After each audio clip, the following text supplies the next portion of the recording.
Buja flavor ku yindi ntambwe.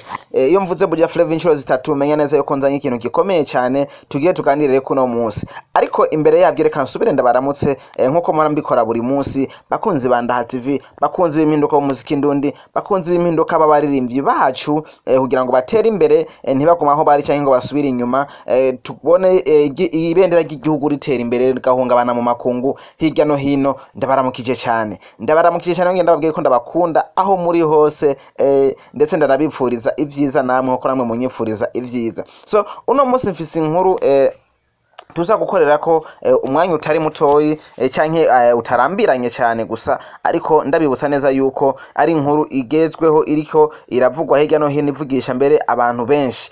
Uti ni inkuru nyabaki yerekeye nde, bimeze gute? Ni inkuru yerekeye Lolilo, mzizi wajiwe Simba ntare rushatsi cyambara Burundi n'ayandi mazina menshi yagiye yiyita. Uti Lolilo yakoze iki? Lolilo bimeze gute? So kora subscribe, like, share na comment, ubwira mugenza wati ibintu birakomeye hano muri Ngaha TV, ibintu birigiye gukora muri Buja Flavor, ndetse hagiye kwaduka igisasu kimwe kidasanzwe. Hama ngaruke tubandanye n'ikindi gikorwa rero nk'ezina nari ngomba ndabashikirize. Yes, ni Lolilo Simba yakoze vyinshi, yanditse amateka henshi hanze ndetse no ngaha mu gihugu wacu, yatembereye ibihugu vyinshi ahungabanisha ibendera ry'igihugu cacu, avuga kwijwi rituje, avuga ati Uburundi turaririmba, Uburundi ni bwiza, ndetse akanabigaragariza abanyamahanga nabi wacu ndetse tukabibona. Ni umulegend wacu twemera, umulegend wacu twakunze ku mateka yagiye akora kuva kera, za Saga Plage n'izindi ndirimbo nyinshi yagiye akora. Uti bimeze gute? Mu minsi heze ALIKIBA yaraje mu gihugu cy'u Burundi, aho yaragarutse kwindi ncuro mu gihe amaze kuhaza kenshi akahakorera ibikorwa byinshi. Ndanabibutsa neza yuko yigeze no gukorana na Lolilo inyuma y'imyaka 7 iheze, barakora indirimbo yitwa maneno matamu. Ni indirimbo yakozwe muri 2013 ishikwa ku mbuga ngurukana bumenyi za YouTube muri December 16. Ugiye woyibona, nubwo itagiye kuri account ya Lolilo mwenyewe, ariko yagiye ku yindi account y'uwundi muntu tutazi impamvu. So ivyo ntitwo birandira ko cyane. Reka ngaruke neza kuri Lolilo uno munsi ivyo ariko arakora ingene bimeze. Igihe ALIKIBA yashika hano mu gihugu cy'iwacu, Lolilo yavugishije benshi, ndetse yatumye benshi bavuga ivyo batari kuvuga bivanye n'ukuntu yamwakiriye ALIKIBA n'urukundo rwinshi cyane, ndetse abishiramwo ibintu benshi bavuze yuko petetre yoba yari yihenze, yararengereye yibagira ubustari bwiwe akoye ivyo atari gukora. Ariko je ndakeka neza yuko atariko vyari biri, yagomba kwakira neza umujama wiwe, umufriend wiwe, ndetse basangiye vyinshi. Twaragiye kuri airport turi kumwe na Lolilo aje kwakira ALIKIBA, aho bisa neza neza yuko hari imigenderanire myiza cyane, itandukanye nuko yaraje kumwakira kubera show. Hari imigenderanire myiza yari kirategekanwa bitandukanye n'iyo show, ndetse aho dutanguye no kubibona kuva batabahejeje gukora concert. Yes, kuri concert harabaye ikintu kinini, aho ALIKIBA yahamagaye Lolilo barari performinga iyo ndirimbo yabo maneno matamu. Abanywanyi b'umuziki ndundi bararyohewe, barishima, ndetse baravuga ati ntitwari duherutse kubona ikintu nk'iki, ntitwari duherutse kubona umuziki mwiza nk'uyu mu makoncert. Ariko reka ndababwire neza ko ikintu no munsi mfise atari kindi, ni Lolilo na ALIKIBA basubiye muri studio gukora ikindi gisasu inyuma ya maneno matamu yakozwe haheze imyaka 7.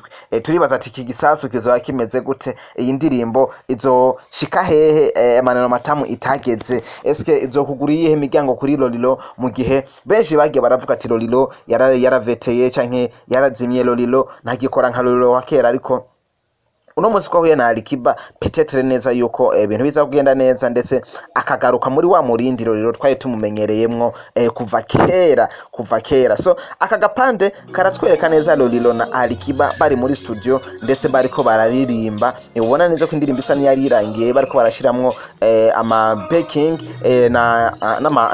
nama intro yo kwinjira, aho bumva bavuga ALIKIBA, Lolilo n'ibindi byinshi. Aho naranze ko yaciye aca son kugira ngo ntitwumve indirimbo iyo ariyo, ariko uyumvirije urumva neza ko ari indirimbo y'urukundo, indirimbo ituje ndetse inaryoshe. So fata kanya gatoyi wumviriza aka gapande gatoyi Lolilo yemereye kureka kugira ngo twumve neza ko ari igikorwa. Hama ngaruke tubandanye n'ibindi bintu.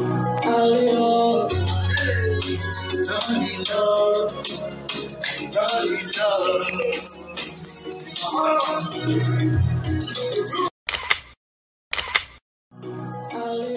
umuziki mwiza murawumva, umuziki uryoshe murawumva, ingeno zo bumeze ni LOLILO Simba ntare rushatsi cyambara Burundi, n'ayandi mazina menshi mwagiye mumwita. Agiye kwatsa umuriro kabisa, Buja Flavor agiye gusha, aravuga ati soon, very soon ndatsa umuriro, Burundi to Tanzania, Bujumbura to Dar es Salaam tugiye kwatsa. Ariko ndibaza ati eske video y'indirimbo eske ALIKIBA baragiye yarakozwe canke LOLILO azomusanga muri Tanzania baje gukora video baduhereza amasanamu ameze neza atagasa. Ariko nubwo biruko, nubwo yarakorewe ngaha na hano onya, turafise ba director bakora amasanamu atagasa, tumaze imisi tuyibona hirya no hino mu ma videos y'abaririmbyi bacu, natwe ubunya ntitwikoraho nyene turatwika. Turatwika. So LOLILO inkuru yiwe siyo gusa, amaze imisi avugwa ko na collabo yiwe na Bruce Melody, nubwo bitaragaragara nawe ngo turonke icemezo neza ijana kujana, ko aravuga neza yuko iyo ndirimbo yo bihari kandi iteguwe, hasigaye neza yuko azoyirekura. LOLILO rero kandi amubwiye ati amahirwe masa ndetse apresente neza igihugu cyacu, tuze twumve akazi karyoshye ndetse umuziki w'u Burundi utere intambwe hirya no hino. So reka mbandanye ntohoza amakuru hirya no hino, menye neza yuko iyo ndirimbo barakorewe video, eske indirimbo yiwe na Bruce Melody yo bigeze hehe, n'izindi nyinshi collabo yagiye aratwemerera hirya no hino, tumenye neza uko ziriko ziragenda naho zigeze, kugira ngo twumve neza yuko umuziki wacu ugiye gutera intambwe. So kandi subscribe, like, share na comment, utubwire neza uko wakiriye ino nkuru ya LOLILO na ALIKIBA gusubira muri studio kuyindi nchure nyuma yo kuturirimbira maneno matamu na kuimbia hivi, kwa nini unaniumiza. Yes, yari Elma Love mwari muko bisanzwe, ndabakunda cyane, nongera ndanababwira neza yuko nguma nkora ku bwanyu, nkora nshimitse ijoro n'umutaga, ntasinzira kubera mwebwe, kugira ngo ndabaryohere ndabashikirize aho iterambere ry'umuziki ndundi ririko riragera. Ciao ciao.